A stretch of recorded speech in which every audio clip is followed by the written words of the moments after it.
Uptown Girls Gulf Crossing Part 2, days 3 and 4. We woke up in Panama City Beach and it was misty after raining all night. Everything is wet. We're so thankful that we found this spot. We were really close to another boat that was our mooring boat. That one. And another boat behind us. But you know what? We did a great job, Amy. Yep.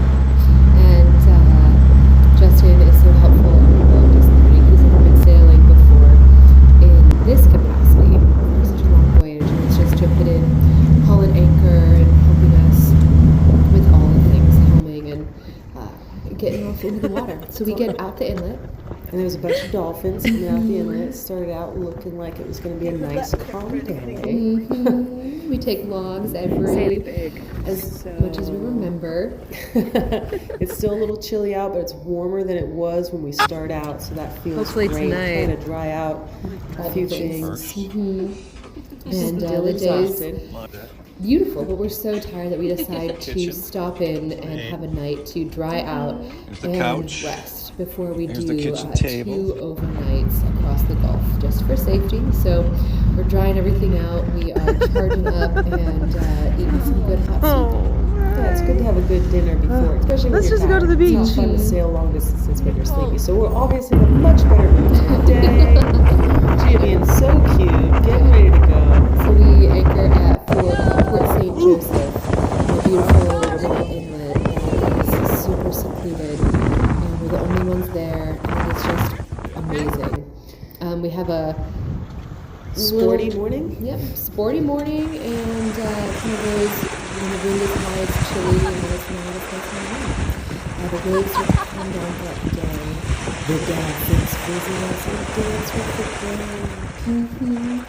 One of my favorite things to see how the water changes. It's always so different.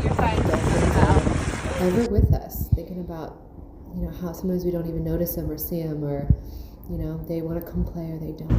Gia said she could hear them when she was sleeping in the hull, so now I listen for them when I'm sleeping in there. Mainly you just hear whoosh, crash, crash, crash, crash. Actually, I got an audio of the waves. I'll play that later if you want.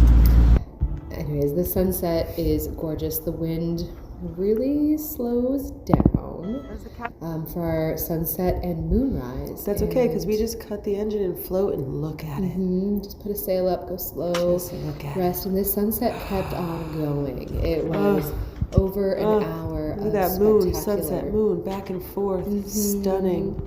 So we are Show them the lava. just chasing the little wind puffs to keep from flopping around too much. Show them the lava.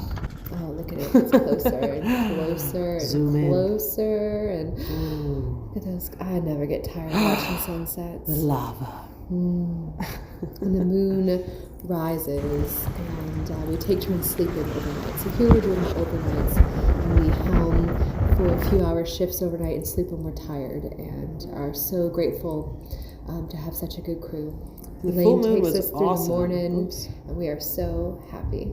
The moon was great to sail by. Just lit everything up and had beautiful shadows on the sails as we were going.